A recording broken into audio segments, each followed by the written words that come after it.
Hi guys! Welcome back again to my YouTube channel. So by the way guys, maraming salamat po pala sa walang sawang pagsubaybay sa atin pong Daily Love Reading. And kung ikaw ay bago pa lang sa ating channel, mag-subscribe na po kayo. Then i-click mo na rin yung ating notification bell para lagi kang updated sa ating mga bagong upload. Okay, so again guys, Happy New Year. And ingat tayong lahat, lalo na sa paputok, no? Huwag na kayo siguro guys lalabas, lalo sa mga bata. Diyos ko, may napanood akong balita. Wala pa man din bagong taon, Diyos ko. Ang dami ng insidente. So, ingat tayong lahat guys, okay? So, again, Happy New Year and happy birthday sa mga Capricorn season. Okay, Capricorn season na tayo ngayon. Okay? Ang ating mga magigiting na workaholic na mga Capricorn. Okay. So, by the way, tignan natin. Kanina ba itong love reading?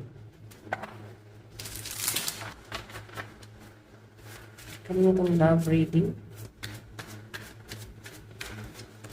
Meron tayong Page of Cups. Actually, guys, yung nakikita ko dito sa connection na to, medyo ano siya, medyo nahihirapan siyang kumonect sa inyo kasi page pa lang siya, no? So, ibig sabihin, bagong tao pa lang to. And nandun sa point na parang medyo hirap itong taong to na kumonect sa inyo kasi baka torpe to. Di kaya? Parang ganun yung nakikita kong energy niyan eh. Parang torpe or sabihin na natin guys na medyo mahiyain or pwedeng mararamdaman nyo naman guys sa body language niya na parang may something, no? Kaya parang medyo ilap etong taong to. So by the way, tignan natin. Kasi new love yung paparating. And may message din ako na nakikita rito. Malalim yung emosyon sa inyo nitong taong to. Eh, sa sobrang lalim, parang nagkakaroon na siya guys ng frustration. Nakaka-feel siya na parang, ay, namimiss ko tong taong to. Parang ganon. Parang may something na ilang araw pa lang kayo magkakilala. Or sabi natin 2 days, 1 day pa lang kayo guys nagkakausap. Parang ang lalim na agad ng connection niya sa inyo. Ganon po yung nasasagap ko dyan. Okay, so by the way, tignan pa natin. Kanina tong love reading.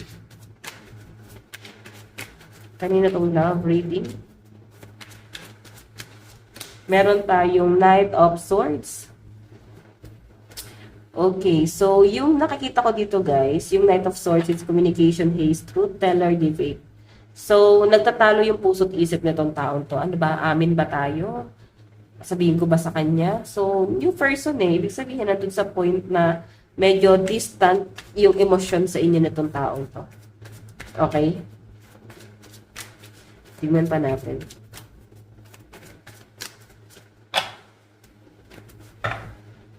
Additional message.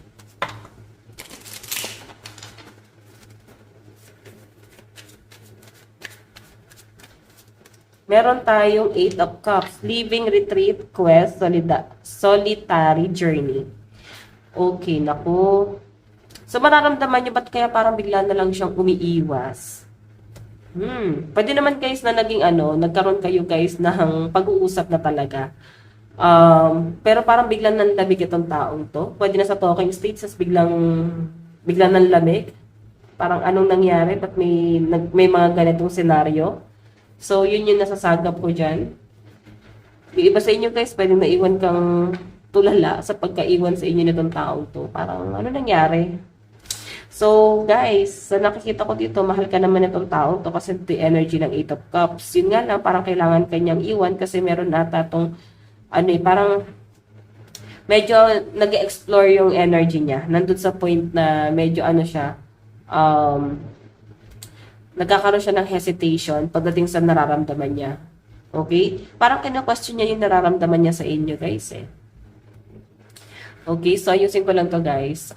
Yung nasa sense ko dyan, parang mahal ka nitong taong to at nahihirapan siya dun sa connection. Like, mahal ka naman niya pero parang hindi ka niya kayang panindigan. Ang kalaban niya dito guys is yung emosyon niya.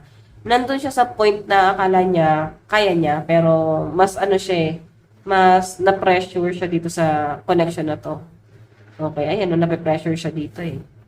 Kaya parang itatago na lang, or ililihim na lang itong nararamdaman na to. Or sabihin na natin guys na medyo magiging distant na siya muna. Okay? Kasi yung energy niya dyan, tatago na lang daw muna guys. Okay? 8 of Cups. Living, retreat, quest, solitary, journey. Meron siyang, pinagdadaanan, may mabigat na problema tong taong to, na parang hindi niya na ino-open sa inyo. Okay? Parang siya sa sarili niya eh. May kina-question siya sa sarili niya, parang anong problema, no? Sa pagkatao niya. No? Anong problema? Bakit nagkakaganto tayo? Bakit ganito emosyon natin? Parang, ganun eh. Okay? So, I think, hindi niya rin guys talaga masisi yung sarili niya. Bakit nagiging ganito yung nararamdaman niya sa inyo. So, yung iba sa inyo pwedeng, bakit parang kaputi, lulubog lilitaw tong taong to, sasabihin niya nakakami, sasabihin niya na ganito, tapos parang, alam niyo yon. So, ikaw yung maguguluhan dyan. By the way, tignan pa natin. Ayan, yung lumabas. The Star, Hope, Healing, Spirituality, Wish, Fulfillment, Success. Ikaw naman parang, bahala ka dyan. Parang wala ka naman na din emosyon or nararamdaman. Parang ganun. Medyo ka lang, na-challenge ka lang dun sa pag-iwan na ginawa niya. Or, na-challenge ka lang kasi parang naglalako.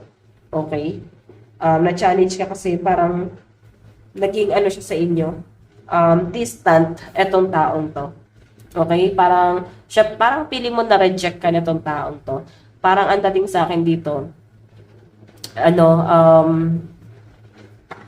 parang hindi kanya parang pinaglaban, parang ganon. So, kaya parang yung energy nyo guys, talaga na-challenge ka lang talaga. So, kung tatanungin mo yung sarili mo, mahal ko ba talaga tong taong to or hindi? Actually, nasa nakikita ko guys, na-pressure ka, na-challenge ka lang doon sa ginawa niya na parang push and pull method. Parang pinaramdam sa inyong mahal ka, at saka ka guys, pinull out. Saka ka pinush palayo, no? Okay? Or pinull palayo. So, kung ano man doon. Ikaw meron ka namang meron ka namang maayos na pamumuhay, maayos din yung sitwasyon na meron ka. So, yung status mo, hindi ka ikaw yung nawalan dito eh. Sa nakikita ko, mas siya. I think, na-pressure to. Na-pressure kasi, titignan natin. Bakit na-pressure? Oh, 3 of Swords. Diba? May iba kasi. May ka-live-in, may ka-relasyon, may ibang ka-talking stage. Pwedeng mas nauna yun sa inyo. Yan po yung nasasagap ko dyan. And again, sa malinaw na pinapakita sa akin dito, isa yun sa mga naging, nahirapan siyang manimbang. Kasi dalawa kayo sa buhay niya. Nasa third party ka, pwedeng hindi ka aware or pwedeng aware ka na. Aware ka na nasa third party ka, or pwedeng tinanggap mo. Iba naman sa inyo guys, pwedeng ka-talking stage niya rin yung isa. Pwedeng marami siya guys nakakasalamuha, marami siya nakakausap. So by the way, tignan pa natin.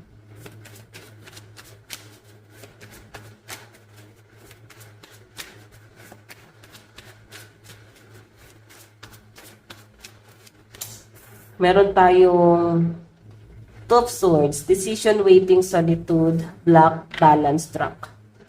So, parang ikaw ngayon nakikita ko dito na parang hindi ka rin naman makapag-decide eh. Medyo nagkaroon ka rin ng hesitation dito sa relasyon na to. No? Parang siguro nag-try ka lang din or pwedeng na-attach ka din or sabihin na natin guys na napasubo ka na lang din sa sitwasyon. Pero aware ka kung ano yung status yung dalawa. Okay? And yung malinaw na nasasagap ko dyan, kaya nag-alangan ka din. So, in-expect mo na rin yung pagla yung ginawa niya, na-challenge ka lang kasi dapat ikaw yung gumawa na ng reject sa kanya eh. Pero parang inunahan ka niyang i-reject ka. Ganun po. So, by the way, tignan pa natin. Additional message.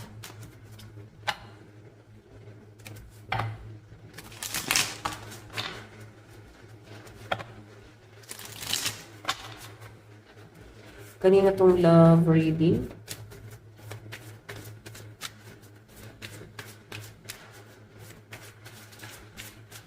Additional message. Kanina po itong love reading. Meron tayong justice, fairness, court, balance, honesty, truth, law. So, yung nakikita ko dito guys, ikaw, napaka-matured mo. Kasi balance yung emosyon mo dito eh. Nandun ka sa point na mahal mo yung sarili mo, syempre. lalo na hindi mo naman guys, ano eh, parang wala naman kayo guys naging title or wala naman guys naging malalim na usapan. Basta, naging sweet situationship. Nasa situationship kayo nitong taong to. Parang ganun eh. And again, kaya parang balance ka dito sa connection na to. And mas umiiral yung pagiging matured mo dyan. Tingnan pa natin guys. Additional message.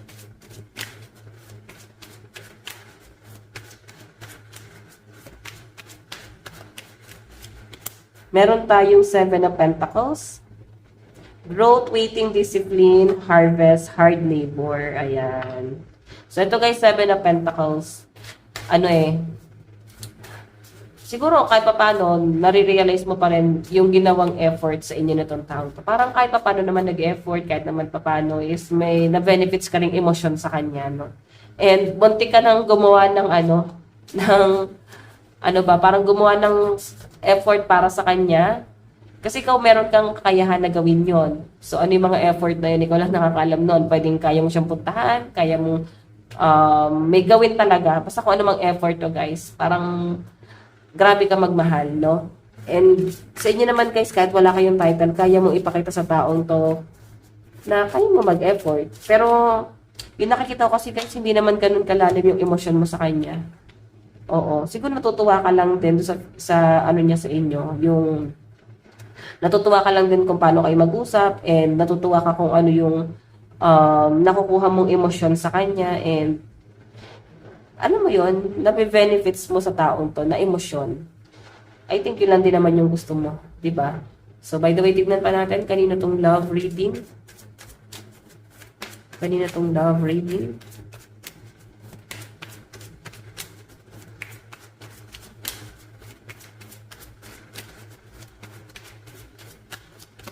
Meron tayong Queen of Pentacles, Earth Mother, secure, dependable, practical, grounded. Ayan, lalo na sa mga single mom, single dad.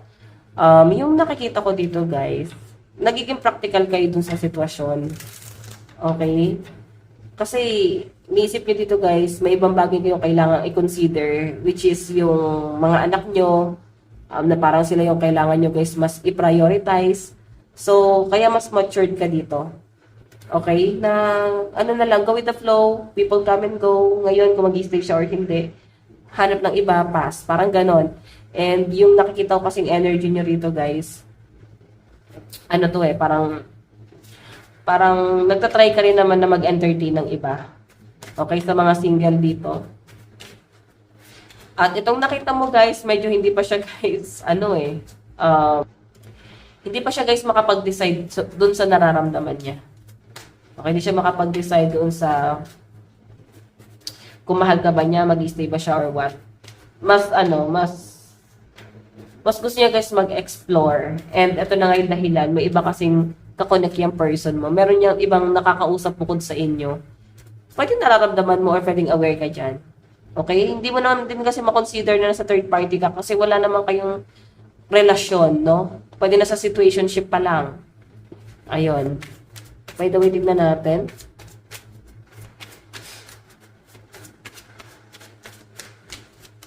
Meron tayong Four of Swords. So, yun yung isa sa mga naging regret mo. Dapat pala hindi mo nalang in-entertain. Kasi parang naramdaman mong na-reject ka. And nasasaktan ka, nahihirapan ka. Kasi parang na-feel mo na, pangit ba ako? Katapon-tapon ba ako? Parang ganon. Kailangan ba talaga akong i-let go? Ganon, di ba ako karapat dapat? Kasi guys, ikaw alam mo naman eh. Tanggap mo naman sa sarili mo kung ano yung connection na meron kayo. Pero yun na nga, sa nasasabi ko dyan guys, medyo mahirap yung ginawa niya dito na desisyon. Na parang mas pinili niyang ikaw yung let go. At pinorso niya to. Kasi parang mas malalim yung emosyon niya doon. Tignan pa natin additional message. Kanina tong love reading. Meron tayong with you forever feels real. Ayun, infinity. So, mas pinili ng person mo kung saan kayo mas magtatagal. And pili niya guys, mas magtatagal kayo ng ganito.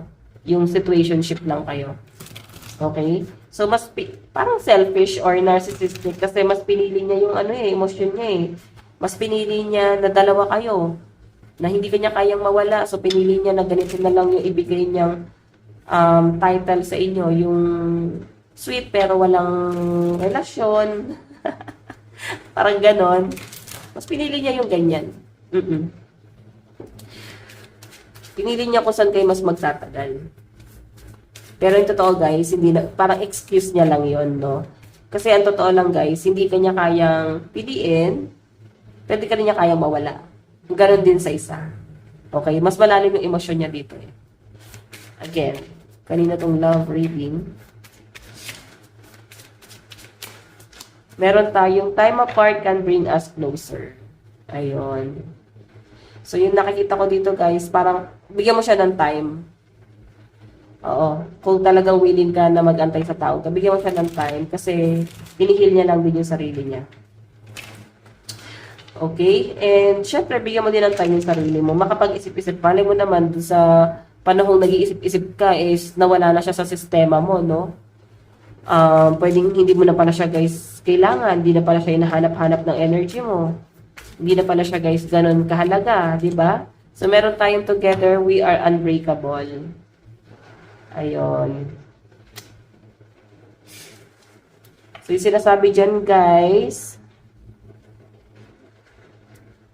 hindi kayo ganun nag-end eh, kasi wala naman guys naging title. Or hindi siya guys, pwedeng pwede bigla lang naglaho. Kung naging karelasyon mo, pwedeng naglaho na lang guys. Kasi dito sa energy na to, pag magkalayo kayo guys, hindi daw nag-work. Pero pag magkasama, yan parang hindi naman kayo guys mapaghiwalay. Parang naguguluhan ka kasi parang pagkasama ko naman siya, masaya naman kami, ganto ganyan.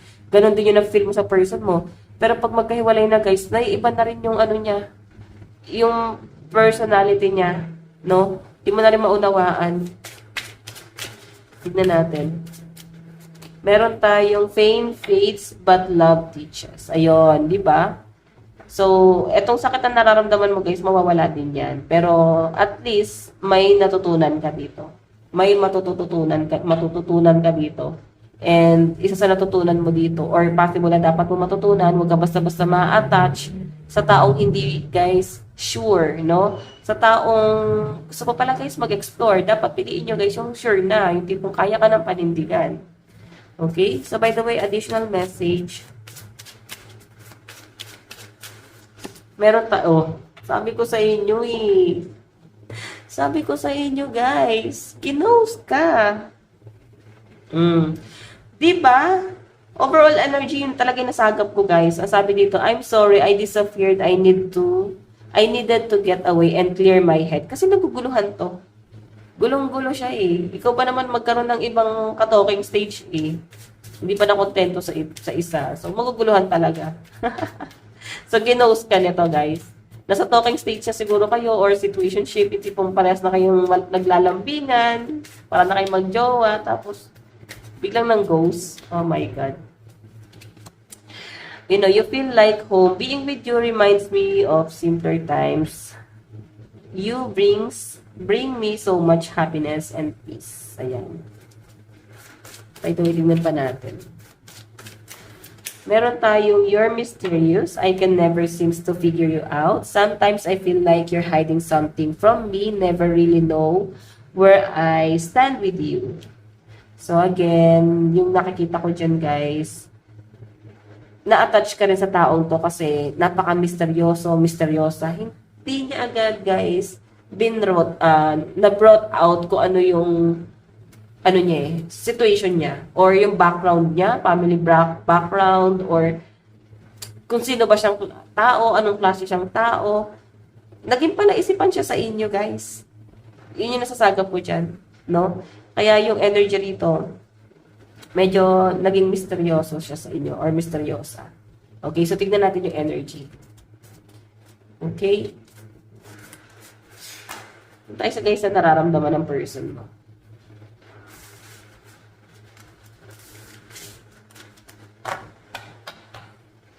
Ano yung nararamdaman ng person mo sa'yo?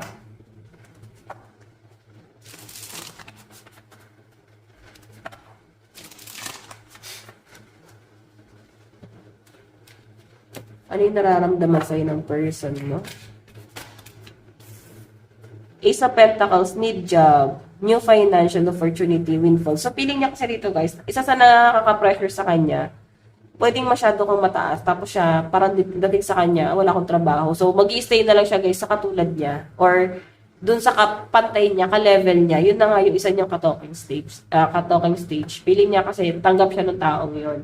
Okay, hindi niya kailangan i-explain, hindi niya kailangan i-please yung sarili niya sa taong yun. So, isa yun sa mga naging pressure niya. So, ayan, baka kasi medyo maayos yung financial mo, maraming opportunity sa inyo. Okay, nararamdaman sa inyo. Ito guys, the sun, ito yung pinakamaganda sa lahat ng tarot deck, no? Sabi dito guys, happiness. Naramdaman naman daw niya guys na naging masaya siya sa inyo. And ang dami niya guys natutunan, especially knowledge about business, about life. May mga words of wisdom ka guys na na-absorb nitong taong to. And nakikita ka niya na someone na successful. Hindi man to guys sa pera. Pwedeng successful ka pagdating sa mga bagay-bagay na hindi mo kailangang ipilit yung sarili mo na maging ganito ganyan, hindi mo kailangan maging trying hard kasi pwedeng makukuha mo yung mga ganong bagay. Okay? So, yan yung nararamdaman sa inyo ng person mo guys, pressure. O, diba, Empress? So, parang kinaya mo yung buhay eh. Pwedeng solo parent ka, pwedeng single mom, single dad. Okay? Sobrang saludo sa'yo tong taong to. Sobrang tinikangala ka na tong taong to. Ang lakas or ang taas ng respeto sa inyo na tong taong to, guys. Okay? So, by the way, tignan natin ano naman, kung paano kanya tignan. Paano ka tignan itong taong to?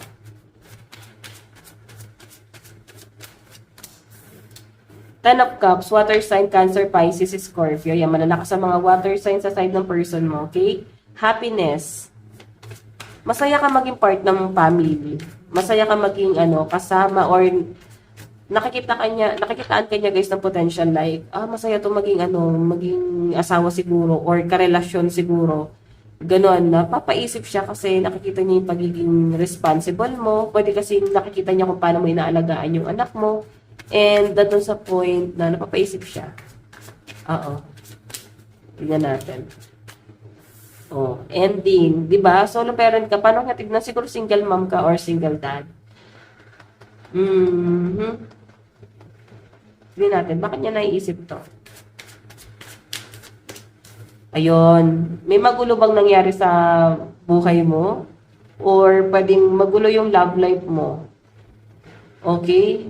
Siguro yun yung parang naging off niya, though hindi naman talaga dapat to guys, nagiging turn off eh.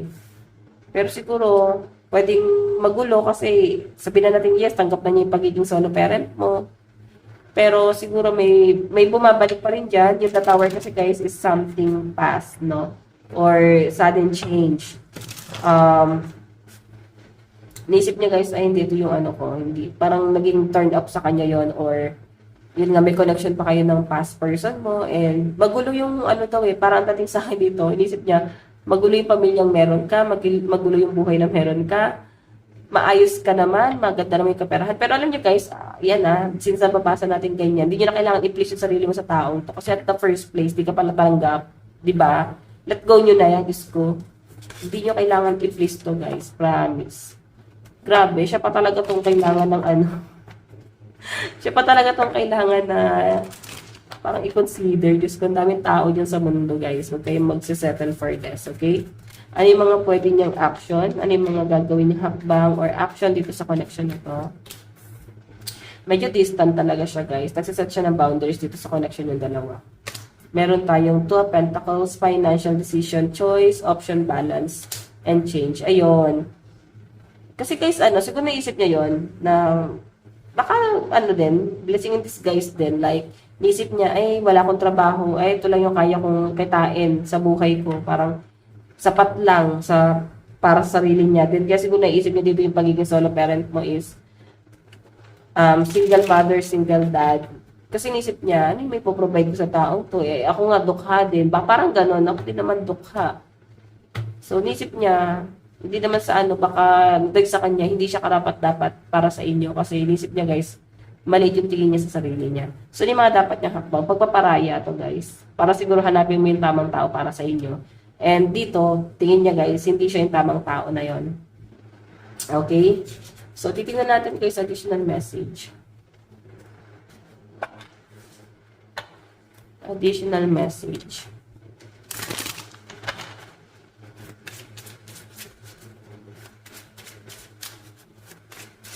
Additional message. A person. Your soul shine brighter than the star. Meron tayong in the ashes of hurt, fresh dream are waiting to be born. Okay. Maganda ka naman, gwapo ka naman, kasi sabi ng person mo, oh, may tsura ka daw eh. Yun nga lang guys, medyo ano siya. Ayaw niya sa status mo. Or masyadong komplikado siguro yung buhay mo. I'm always drawn to your heart's light. So, parang sabi naman niya dito, nandito lang ako, huwag ka mag-alala. So, kailangan mo ng kausap, nandito lang ako. Kailangan mo ng gato ganyan, nandito lang ako. So, hindi man to guys pang habang buhay, pero nandito lang to si person. Siguro mas pinili niya kung saan kayo mas magtatagal. Ay, ito nga. Pero expect ko guys, hindi naman tuloy-tuloy din yung communication kung sakali. Diba? May hangganan kasi, yung mga ganyang bagay. Okay, tignan natin additional message.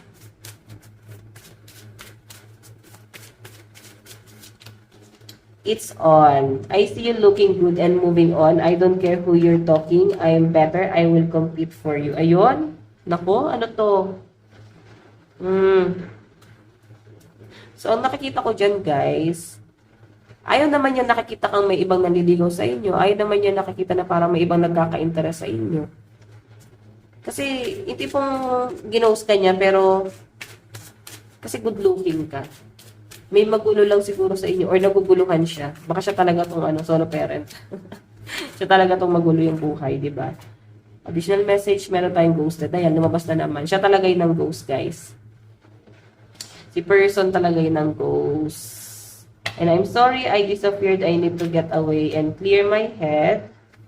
Ayun, medyo naguluhan siya eh. Meron tayong twin flame. Ayun.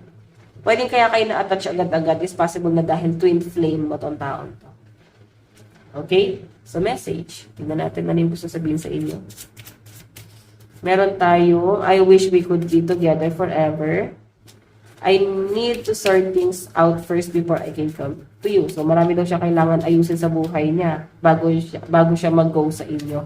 Okay? So, siguro, yun ang nga, sabi ko nga, hayaan niyo muna mag-isip tong taong to. And I wish you were mine. Okay? So, yan. So, guys, any naman to? Zodiac sign. Hindi ko nadala yung dice. Sa ibang bahay ako nag New Year ngayon. Okay, again, Happy New Year. Ito sa energy mo. Nararamdaman mo sa taong yan. Ayan, air sign energy, Aquarius, Gemini, Libra, Ace of Swords, ideas, new thoughts, truth, willpower. Marami ka nare-realize ngayon. Pero yung mga realization mo naman, guys, napaka-matured. Oo.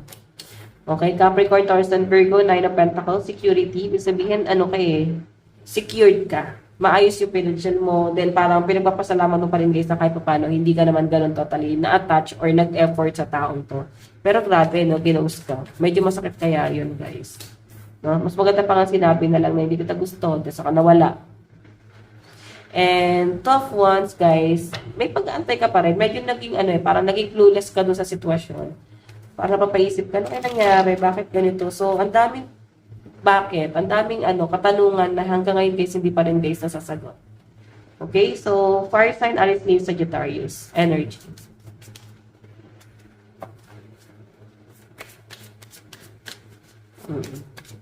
Sige, tignan natin. Ano pa yung additional message?